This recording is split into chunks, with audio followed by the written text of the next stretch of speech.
فاعلم أنه لا إله إلا الله واستغفر لذنبك وللمؤمنين والمؤمنات والله يعلم متقلبكم ومثواكم. بسم الله الرحمن الرحيم. الحمد لله رب العالمين، والصلاة والسلام على سيدنا وحبيبنا محمد وعلى آله وأصحابه أجمعين. خۆشەویستان و بەڕێزان، زۆربەی خەڵکی مسلمانی ئێمە کە مانگی پیرۆزی ڕەمەزان دێ بیری ئەوەی دەکەوێتەوە کە تەوبە و پەشیمانی و واسهێنان لە گوناه فرسەتێکی زێڕینەوە هاتوۆتە بەردەمی. ڕاستەقینەش وایە، بەڕاستی لەم مانگە پڕبەرەکەتەدا ئینسان زیاتر پەیوەندیەکانی لەگەڵ پەروەردگاریدا بەهێز دەبن. لە دێر زەمانەوە لە میلەتی کوردی ئێمەی مسلماندا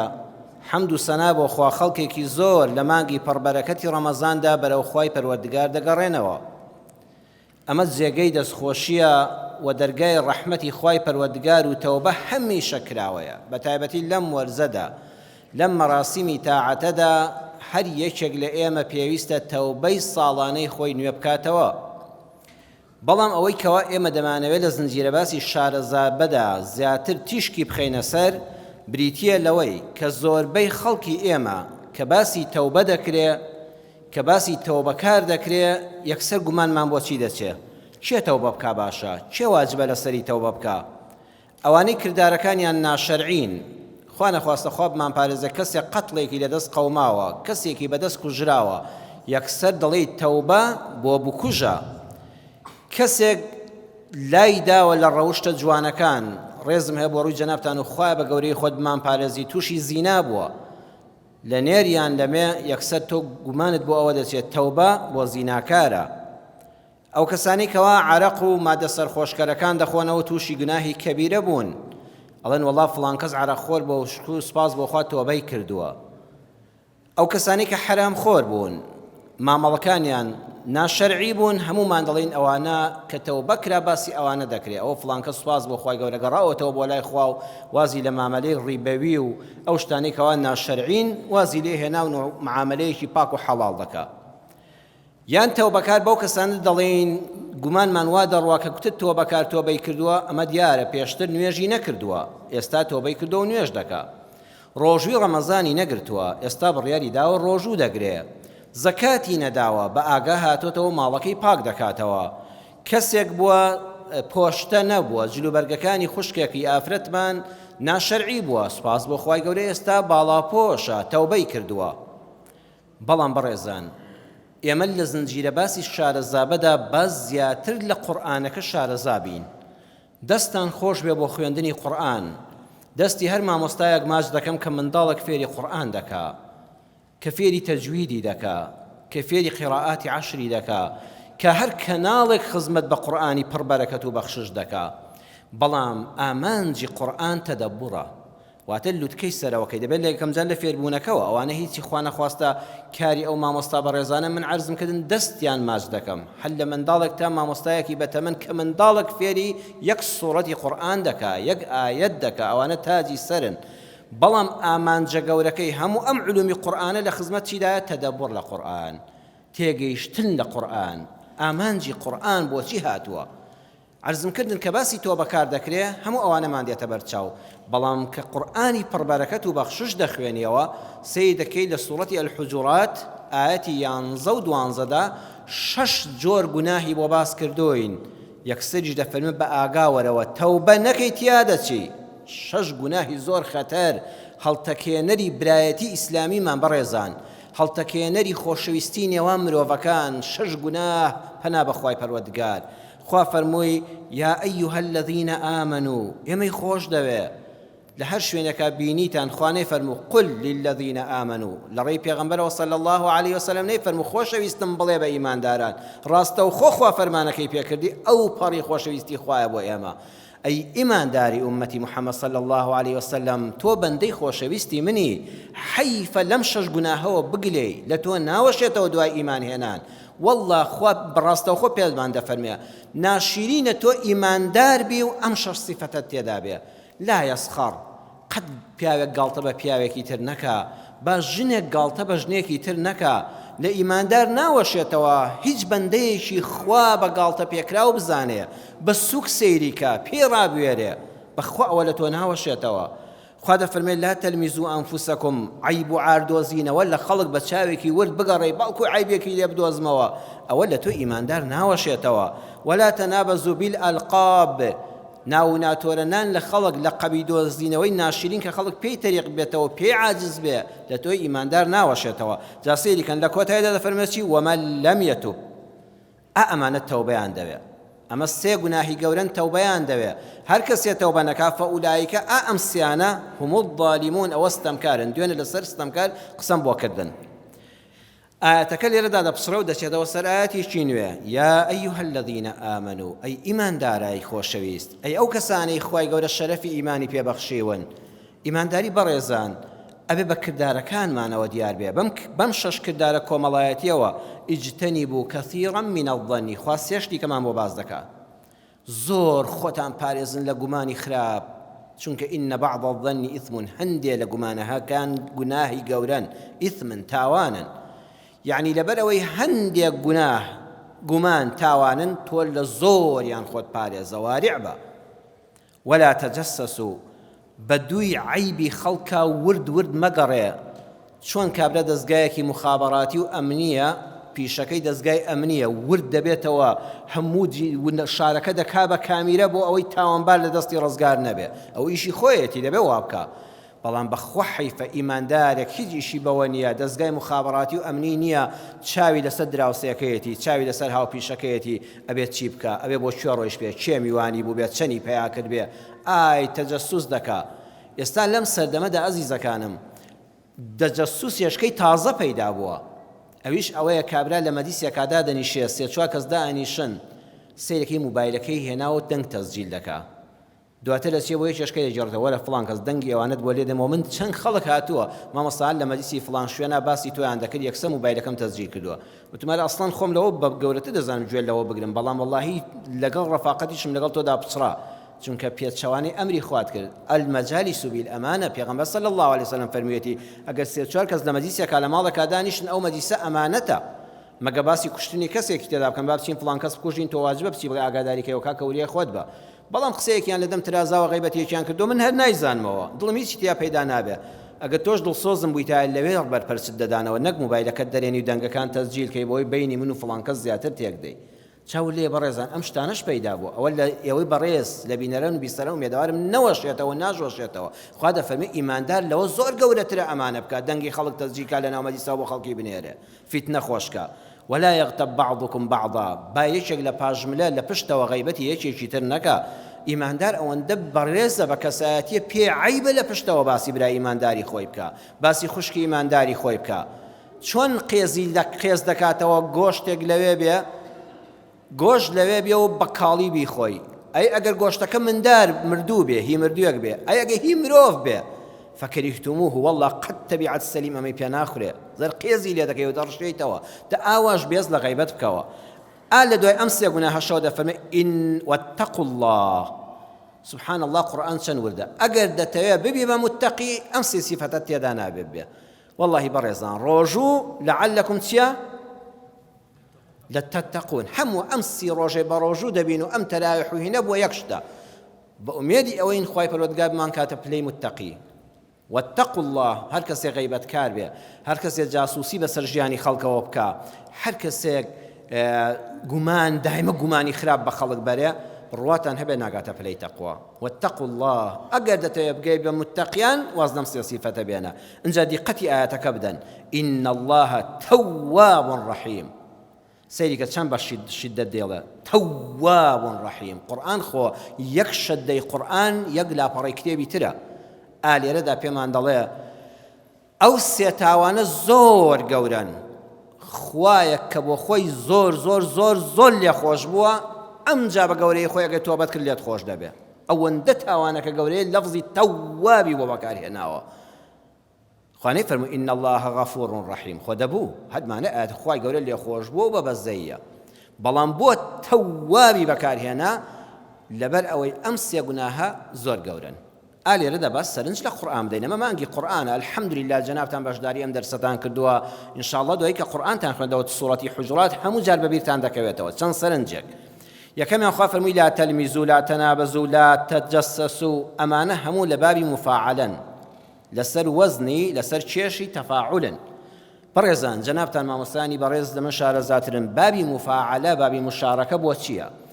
خوا لێرەدا پێمان دەفەرمێ وڵامی ئەم گوناهانە نابێ بتۆ بدەیتەوە بە گوناهێک. کەسێ غیبەتی کردی نابێ غیبەتی بکەیتەوە. ئێستا زۆر خەڵک حاڵی بەدڵە وەڵا غیبەتم کرا وەڵا غیبەتی دەکەمەوە غیبەت بە غیبەت. نەستی قورئانەکە دەفەرمێ نابێ وابێ. کەسێ غەدری کردووە لە مەجلیسی تۆدا موبایلی تەسجیل کردووە تۆ نابێ فرسەتی لێبێنی بڵێ من هەمان گوناهی بەرامبەر دەکەمەوە ئابڕووی دەبەمەوە. کەسێک جاسوسی بەسەرەوە کردی بڵێ وەڵا منیش وا دەکەمەوە خوا دەفەرمێ نابێ.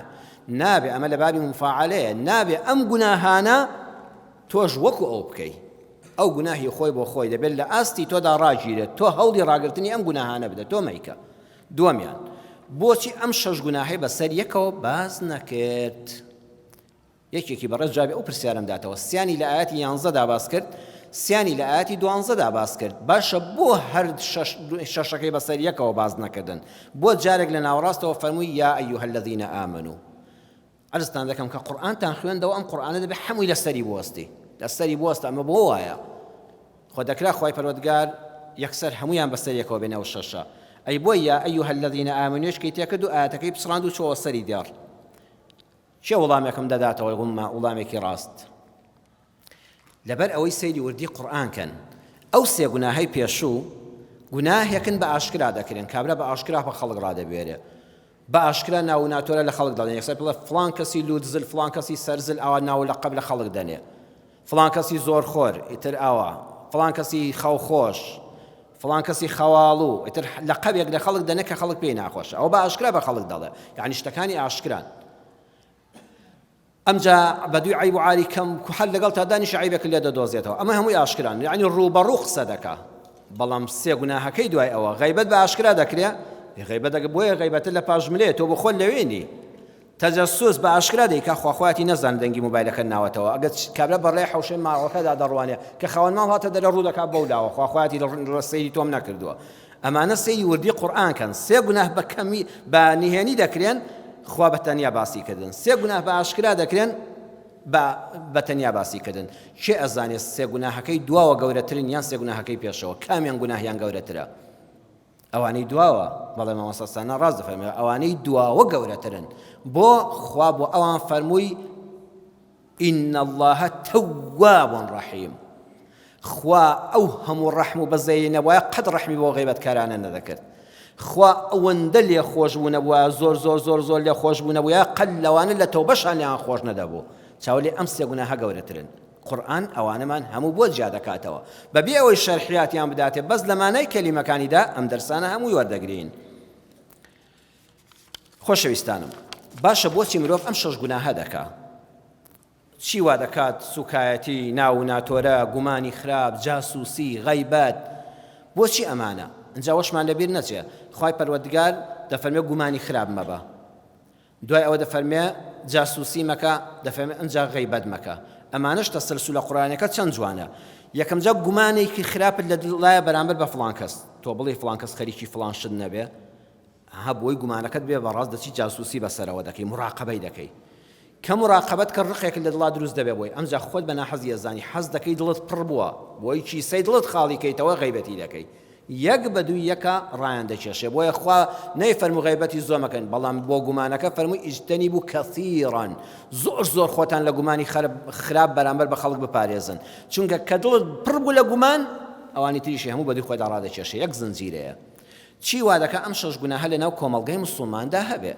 یەکەمیان نەشارەزایی لە قورئان و لە سونەت نەک نەزانین هەیە قورئانی هەموو لەبەرە وەڵا برا ئەو غیبەتانی ئەو دەیکە هەر کەس نایکە بەس نەشارەزایە بە قورئان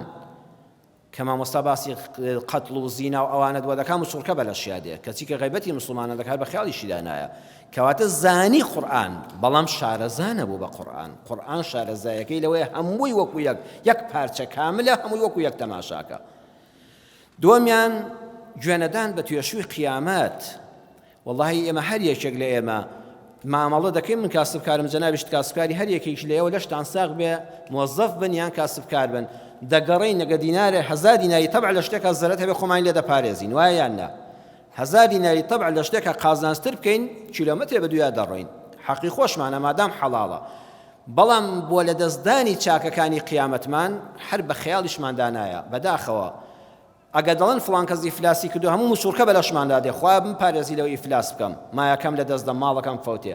بەڵام ئەو توێشووی قیامەتە ئەزانی هەر هەمووی زەربی سفر دەوێ بە غەیبەت.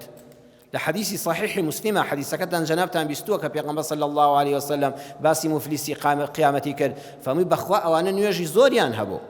ڕۆژی زۆریان هەبوو زەکات و سەدەقەیان هەبوو بەڵام شەتەمە هذا وقذف هذا ئای زمانیان پیس بوو جوێنی بەو دەدا بوختانی بەو دەکرد وەڵڵا وەختێ لە قیامەت ئازانی هیچی نەماوە ئای خوایە ئەو هەموو عیبادەتەم وەڵڵا هەموو بۆ خەڵک ڕۆی مفلیسی قیامەت بووی. بۆیە بەڕاستی ئینسان دەبێت چەندە بۆ دنیا بە تەماحە زەرەر نەکا کوڕە بەڕێزان ئەم عیبادەتە هەروە بە ئاسانی نییە تۆ ئەمڕۆ تا ڕۆژوێکت گرتووە وەڵڵاهی هەمومان هیلاک بووین خوا حیبنێت لە دوای مزگەوت بڕۆیتە دەرەوە لە یەک مەدی ساوریان نەبی هەر هەموو لە دەستدایەوە باڵانسی حسابەکە تاتەوە سەر سفر بەشی پەیوەندیەکە ناکا لەگەڵ خوای گەورەدا ناوڵات دەنگت ناگاتە خوا چونکە هیچ پێ نەما توێشون نەما. سێمیان ناخی پیسە و دەری دەبڕێ هەیە ناوەی خراپە ناوەی بۆگەن بووە بەرامبەر بە خەڵک ئیتر لە ئەم دەمە دەکاتەوە بەچی بەم غەیبەت و بەم بوختان و بە جاسووسی و بە گومانی خراپ و بە سوکاتی و بە ناو ناتۆرە. چوارەم کەسێک حەسوودە و ناگات بە بەرامبەر دەیەوێ بیشکێنێ. بەڕێزان خۆ هیچ مرۆڤێک لەم سەر زەویەدا بەخوا بێهەڵە نییە بێپەڵە نییە بێگوناه نییە. ئێمەی منی مەلا تۆی ئەهلی مزگەوت ئەوی مامۆستا ئەوی قورئان خوێن ئەرێ چێ هەیە بێهەڵە و کەم و کوڕی بێ بەخوا بەس ئەڵڵایە کە عیبینیەوە پاشان پێغەمبەران کە خوا پاراستونی وە فریشتەکانی خوا کە مرۆڤ نین. هەرچی مرۆڤێک لەم سەر زەویە هەیە هەڵە دەکا غەڵەت دەکا گوناه دەکا چێ هەیە پاک بێت لە هەموو شتێک. بەڵام ئەگەر کەسێک خوای پەروەردگار ڕەحمی پێکرد لە 180 ژیانی چاکە بوو ئەبێت چاوپۆشی لە 120ەکەی بکرێ هەر ژیان دەبێ وا بڕوە هەر مرۆڤیش دەبێ وا بێ. ئەینا هەمومان دەبووینە ئەولیا الله و ئەولیاکانی خوای پەروەردگاریش هەڵە دەکەن جگە لە پێغەمبەران سەلامی خوایان لەسەر بێ. حەسوود کە ناگاتە بەرامبەر دەستی پێی ناگاتە پلەی ئەو ڕێز و حرمەتێکی هەیە نانێکی هەیە ناوێکی هەیە دەڵێت چی لێ بکەم بابیشکێنم. ئێتر لە مەجلیسێکە باسی سەخاوەتی فڵان کەس دەوڵەمەند دەکرێت وەڵڵی پیاوێکی چاکە و خێرەومەندە ئەم هیچی نەبەخشیوە پێشی ناخۆشە کورە بابەوە خوازانە پارەکەی بەچی پەیدا کردو کوڕەوە زانی چەند دەست بڕوهینە هیچیشی لە نەدیوە حەسادەتەکە وای لێ دەکا بیشکێنێ. پێغەمبەری خوا صلی الله علیه وسلم ئامۆژگاری کردین هەموو ڕۆژە پەنا بگرە بەخوا بڵێ یا ئەڵڵا بە گەورەی خۆت پەنات پێدەگرم بم پارێزە لە چی من جاری سوء لە دراوسەی خراپ. جا بەڕێزان دراوسەی خراپ هەرەوە نیە ماڵەکەی بە ماڵتەوەی ماڵەکەی بەرامبەرتە. جاری سوء واتە هاوپیشەکەت تۆ لە دایرەدا هاوپیشەت هەیە لە کێرەکاریدا هاوپیشەت هەیە تۆ قەسابی ئەو دارتاشە ئەو ئاسنگەرە ئەو وەستای بەنایە ئەو لە بەخچیە ئەو وەستای کاشیە یاتە هاوپیشەکانی خۆت زیاتر چاویان لەسەرە. من مەلایەک چاوی لەسەر من دکتۆرێک چاوی لەسەرەتی ئەندازیارێک چاوی لەسەرەتی پیشەکانی یەکتر دەبینین. بڵێ خوای پەنات پێدەگرم بە گەورەی خۆت بم پارێزە لەو هاوپیشە و لەو دراوسەی لەو کەسی چاوی لەسەرمە و لێم نزیکە لە چی کە خراپ بێ. ئین ڕەئا خەیڕەن کەتەمەهو بەخوا 1000 چاکە لێ ببینێ دەیشارێتەوە خوا بکەم کەس بەم چاکانەی نەزانێ. ئەی وئین ڕەئا شەڕەن ئەذاعەهو ئەگەر یەک خراپە لێ ببینێ شەڕەن شەڕێکی بچووک یەک هەڵە لێ ببینێ یەک خراپە لێ ببینێ یەک قسە لە دەمت دەرچێ ئەذاعەهو پێغەمبەر صلی الله علیه وسلم ئەذاعی بەکارهێنا دەیداتە ئیزاعە ئەبێتە ڕاگەیاندن ئەبێتە شەڕی فەیسبوک و ئیعلام بە هەموو دنیادا بڵاوی دەکاتەوە. ئەو کاتە فەرمووی ئەذاعەهو وەکو ئیزاعە و تەلەڤیزۆن بڵاوی دەکاتەوە. بڵێ خوایە پەنات پێدەگرم جا ئەم کەسە خراپیەکەی لە چدا دەردەکەوێ هەر کەسێک خوا بمان پارێزێ ئەوەندە حەسوود بێ بەرامبەر بە خەڵک لە هاوپیشە و نزیکانی خۆی 1000 ئیشی جوان ببینێ هەر خواخوایەتی کەتەمەهو دەیشارێتەوە خوا کەس نەزانە فڵان کەسم چاکەی کردووە. ئەگەر یەک شەڕی بچووک لێ ببینێ یەک خراپە ئەذاعەهو بڵاوی دەکاتەوە. چێ ئەزانێ ئەم کەسە وەکو چێ خراپە چێ ئەزانێ وەکو چێ خراپە. وەکو شەیطان خراپە چونکە ئەعوذ بالله من الشەیطان الرەجیم پەنادەگرم بە تۆ یا ئەڵڵا بمپارێزە لە شەڕی شەیطانی نەفرێت لێکراوە بە هەمان شێوە پێغەمبەر صلی الله علیه و سلم دەفەرمێت بڵێ یا ڕەبی خوایە پەنات پێدەگرم لە شەڕی شەیطان بمپارێزە لە شەڕی ئەم پیسەش بمپارێزە کە یەک خراپەی بەردەم کەوێ حیات دەبا ئەزانن فڵان کەسی دارتاشی هاوڕێم کاکە وەر ماڵی فڵان کەسی هەر سەقەت کرد آخر 50 ئیشی کەی بەڕێک و پێچ کردو ئەوانە هەر نابینێ وەی خەڵکی لێ بکاتەوە ئەزانی فڵان دکتۆرە دەرزیەکی بە هەڵە لێداوە 100 عەمەلیاتیشی بە نەجاحەت کردووە ئەوە نابینێ بەس خواخوایەتی فڵان کەس بشکێنێ و بازاڕی خۆی پێگەرم کە پێنجەم و خاڵی کۆتایی دەرونی نەخۆشە دەرون نەخۆش مەبەستمەوە نیە خوا نەخواستە گرفتی دەرونیان هەیە بێتاقەتیان هەیە ئەو بەسەرکردنەوەی خواییە ئینسان دوو بەشە جەستەیە تۆ کلیەت نەخۆش دەبێ گورچی لە جگەرت سپڵت مێشکت چاوت هیچ عیبەیەکی تێدایە بەسەرکردنەوەی خواییە تاقیکردنەوەی خواییە دەرونی ژوایە هیوایە تووشی قەلەقی و خەمباری و خەمۆکی دەبێ ئەبێ دوعای خێری بۆ بکەی ئەبێ سوکایەتی پێ نەکەی ئەبێ ئەو بڵێ یا ڕەبی خوای گەورە بە ڕەحمی خۆت شیفای دڵ و دەرونی بدەی عیلاجی دەرونی بەکاردێنێ ئەمە هیچ عینێت نییە دەرونی نەخۆش مەبەستم لەوەیە دەرونی لاوازە خۆی کەسێکی داتەپی و ڕووخاوە بۆ ئەوەی خۆی هەستێنێتەوە غەیبەتی خەڵک دەکات بۆ ئەوەی خۆی هەستێنێتەوە ناو ناتۆرە لە خەڵک دەنێ بۆ ئەوەی خۆی بارێتە پێشەوە کە خۆی دەزانێت داڕووخاوە هیچی لە بارانیە نەقدی خراپ لە خەڵک دەگرێ ئەم پێچووەکارن وا دەکەن ئەم شەش بەڵا کۆمەڵایەتیە کە برایەتی ئیسلامیمان ناهێڵێ کە ژیانی ناو خێزانەکان ناو خزمەکان تێک دەدا ناو براکان ناو ئەهلی مزگەوت ناو مامۆستاکان ناو پیشەگەرەکان تێک دەدا ئەم شەش بەڵایە لە خزمەت قورئانە عەرزم کردن پێویستیان لە هەموو شتێ زیاتر بە تەوبەیە